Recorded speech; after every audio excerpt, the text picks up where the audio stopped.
youngsters. It was 2 players drafted. There had to be 50 people in that suite, so there wasn't a whole lot of move around. But it's such an exciting, wonderful time for them. You know, both guys, big smiles on their face, really excited, and excited that it's the Winnipeg Jets, and really happy. They enjoy it. It's fun watching. What can you Sorry? what can you share at this early stage about what's in your head for Line A in particular? There's been a lot of buzz about him. I'm sure you've been privy to the decision that's been made. What are you thinking already that you could maybe share with the fans? Do everything I possibly can, and remember this, to downplay anything that he does, and not to him. Be very positive with him, but the expectations, and I understand it, and they should be excited. This is a special player. All the fans in Winnipeg should be excited, and he's going to be 18, 19 years old this year. So. And then, look at fellas, we're just going to let it happen. We're going to put him on the ice. We're going to put him with some good players. We're going to give him an opportunity to show us what he already has done, and then he's going to grow. So we're going to enjoy watching it. They've had young players, like there's a Mark Scheifele out there who is now emerging as a number 1 guy in my mind in the NHL. Took a certain path. You have guys that come in that light it up the first year and then they plateau a little bit. There's a lot of different ways to greatness in terms of development time, and I'm open to any of them. What do you like most about the package though that he brings to the table? I'm sure you've been watching a lot of I like the obvious things, right, that everybody's been excited about, but I watch very little bit. That stuff is obvious. I'm trying to see where his feet and stick are in his end of the ice. Is he picking up the switch-offs? And he did a really, really good job. So he really, and that's true, I think, of Finnish players. They're very well schooled defensively. They understand the game. They play with a real nice compete level. That's why they're such a hard out for a country of 5 million people. They're so hard to beat at these national tournaments because they play that way. And he was right on it. It's certainly not a liability by any means defensively. So I watch that because that's what buys that player time to get to the holes that he will score with. He's going to produce. He has that level of talent.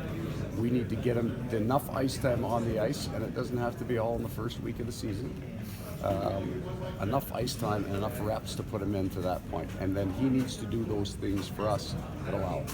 In terms of the development curve, what similarities are there between him and what Nick Ehlers went through last year? Like they're not the same players, but so a lot of this I don't know, and I'm going to use a different player that I had because he was the 2nd overall pick, and that was Eric Stahl. Okay. Now again, different players, so I caution. But at training camp, his first year, you could see what Eric wanted to do. There were times he tried to get by a D and couldn't. They caught his hip, but you knew a little stronger, a little faster, a little older. He's making that play. He's getting through that, and that's almost what we're looking for, the thought process. Different players, again, I understand that, but this development path nobody can truly predict. I also know that if the first month doesn't go as well, he's still a great player. I know if he scores 8 in training camp, the cities that will be on fire, there's still a lot of hockey to go, so we won't get too excited about this. I'll be a little protective of him. At the same time, he doesn't seem to need my help with that. Like he's a smart, confident man, and we like that. What have you learned about Logan Stanley? Maybe watching under 18. I know very little about any player that we will draft or any other player we'll draft, other than what I'm told when I talk to him. So what I'll pass on to you is very similar projection in terms of Mark kind of Scheifele as an underage. A lot of places to improve his game. The next year, quite a bit better. I think when you're talking about a young defenseman that big who's going to take some time to grow into the body, he's going to get an opportunity to play.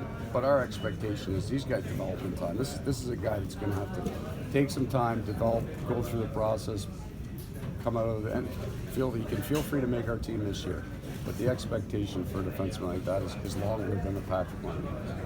What do you think, Line? And Stanley have just been drafted, but did you have a chance at all to talk to them about preparing for development camp and what they can do maybe in the off-season leading up to development camp? From here to next week, told them just to relax, enjoy the families, and have fun. That's the whole point of the prospect camp, is to give them the education, for them to meet with the strength coaches, talk to them about what training camp's like, interact with some of more veteran guys. Those are the guys who've been to prospect camp a couple of years and help them prepare for that camp. One of the biggest things young players, and Patrick will go through this, but he would have already had to in his career, to deal with a training camp is the nerves, is the energy that you burn on anxiety. That's why coming back to camp the next year is just so much easier. At this very start of our development camp video, Nick Ehlers is talking about his experience last year, and the piece of advice that he would give to those kids is just relax and enjoy it. They won't. They'll be all wired up, but that's all part of what they got to go through. What do you think Patrick will add to the team? Well, that's a really interesting and loaded question, right? So we're going to see at some point in time, Patrick Laine is going to be a very dynamic shooter at both ends of the ice. We believe he'll be one of the extremely dangerous shooters in the game. What I've seen enough of him is that he's also going to be a guy that I can play into that big minute hole. When that happens, whether it's September or November, it's going to happen. Do you have any early expectations from him? Expect him to be great every day, Where are you at? just like everybody else. Where are you at with your coaching search? Will you be looking at an associate or an assistant, or does it matter to you?